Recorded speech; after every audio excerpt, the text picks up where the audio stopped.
We provide you the platform to turn your dreams into reality. Give wings to your aspirations with KR Mangalam University. केंद्रीय मंत्री अमित शाह पश्चिम बंगाल के 2 दिवसीय दौरे पर हैं। रविवार को उन्होंने कोलकाता के नेताजी इंडोर स्टेडियम में भारतीय जनता पार्टी के नेताओं और पदाधिकारियों को संबोधित किया। इस दौरान उन्होंने ममता सरकार और तृणमूल कांग्रेस पर जमकर निशाना साधा। उन्होंने कहा कि पूरे देश में चुनावी हिंसा बंद हो गई है, मगर बंगाल में चुनाव के समय और दीदी को विजय मिलने के बाद सैकड़ों भाजपा के कार्यकर्ताओं को मौत के घाट उतार दिया जाता है। आपका समय अब समाप्त हो गया है। 2026 में बंगाल में भाजपा सरकार बनने वाली है। अमित शाह ने कहा कि बंगाल की इस धरती पर चुनाव के दौरान और दीदी के चुनाव जीतने के बाद भाजपा के अनेक कार्यकर्ताओं की हत्या की गई। पूरे देश में चुनाव के दौरान हिंसा भले ही खत्म हो गई हो, लेकिन बंगाल में हिंसा जारी है। अमित शाह ने मुर्शिदाबाद हिंसा का भी जिक्र किया। मुर्शिदाबाद में हाल ही में हिंसा हुई। हमारा गृह मंत्रालय बार बार कहता रहा कि बीएसएफ को बुला लीजिए, लेकिन इन्होंने नहीं बुलाया, क्योंकि अगर बीएसएफ आती तो हिंदुओं की रक्षा होती। फिर भाजपा कार्यकर्ता हाई कोर्ट गए, तब जाकर बीएसएफ आई और हिंदुओं को बचाया गया।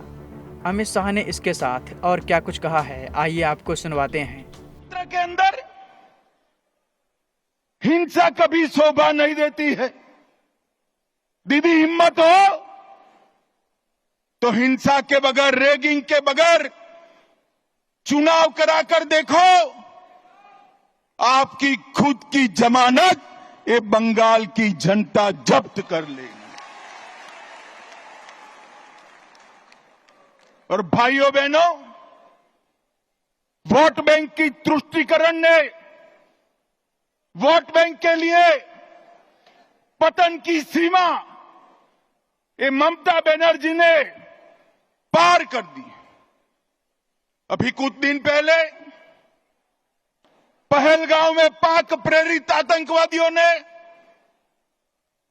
हमारे निर्दोष नागरिकों को, यात्रिकों को धर्म पूछ पूछ कर परिवार के सामने मार दिया।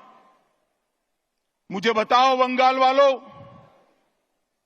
वो पाक प्रेरित आतंकवादियों को सजा देनी चाहिए या नहीं देनी चाहिए? अरे जोर से बोलो, देनी चाहिए या नहीं देनी चाहिए? मोदी जी ने ऑपरेशन सिंदूर किया, ठीक किया या नहीं किया? भाइयों बहनों, हमने सर्जिकल स्ट्राइक करी, एयर स्ट्राइक करी, और अब ऑपरेशन सिंदूर कर 100 किलोमीटर अंदर जाकर उनके हेडक्वार्टर को ध्वस्त कर दिया।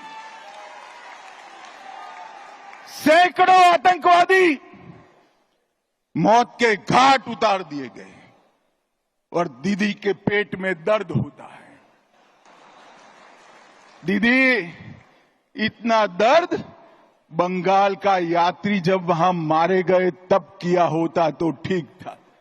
उस वक्त कुछ नहीं बोला, और मोदी जी ऑपरेशन सिंदूर कर यहां आए तो एक घटिया सा राजनीतिक बयान देकर ऑपरेशन सिंदूर का विरोध किया। मैं आज ममता दीदी को कहने आया हूं, आपने ऑपरेशन सिंदूर का विरोध नहीं किया।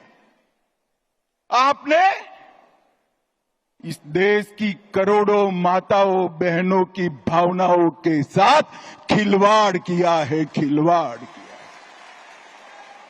और मैं बंगाल की मातृशक्ति को भी अपील करने आया हूं, आने वाले चुनाव में ऑपरेशन सिंदूर पर सवाल उठाने वाली ममता जी को सिंदूर की कीमत बंगाल की माताएं बहनें जरा समझा दे, सिंदूर का अपमान करने का क्या मतलब है। बता दें कि पश्चिम बंगाल में केंद्रीय मंत्री अमित शाह ने केंद्रीय फॉरेंसिक विज्ञान प्रयोगशाला यानी CFSL की नई इमारत का उद्घाटन भी किया। इस कार्यक्रम में अमित शाह ने फॉरेंसिक विज्ञान के क्षेत्र में अत्याधुनिक तकनीकों के इस्तेमाल और जांच प्रक्रियाओं की पारदर्शिता पर जोर दिया है।